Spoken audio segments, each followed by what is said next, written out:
in the mortgage business, that comes up a lot too. It's like, oh, well, are we going to get automated out of the business? Right. And how much longer are we going to be in the business? I even find myself like falling into that trap of getting really scared of it.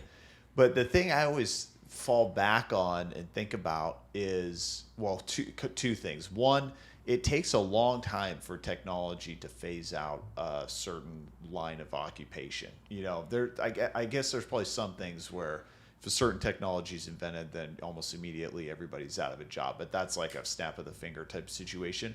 But like I look at like grocery stores. Mm-hmm.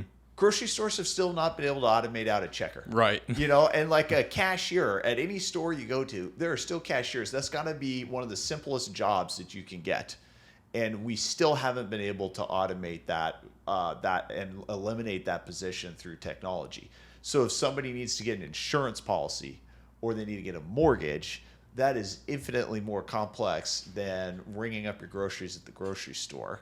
And so if we haven't been able to automate that out yet, we're a long ways away from being able to do that, barring some technology that people don't know about. So I think that to me comes back to a lot of the fear that we all have with our own, with anything in life. Yeah. And like with a worry about, am I going to make it? And sometimes we make things up to be more in our head than they actually are, in reality. Absolutely. And I mean, that's a good point, especially about the checker, right? I can't think of how many times I go to Safeway or Fry's or wherever, and they've got the self-check, and the line for that's usually pretty long. Yeah. But then they usually bring a couple of checkers over, and people don't just stand there. They go and use them. And, they get tired of the wait. And it's just like, what we do, like you said, it's infinitely more complex, and you do kind of need a little hand-holding to get through it unless you have a license to do it, which you probably don't. That's why you're talking to us.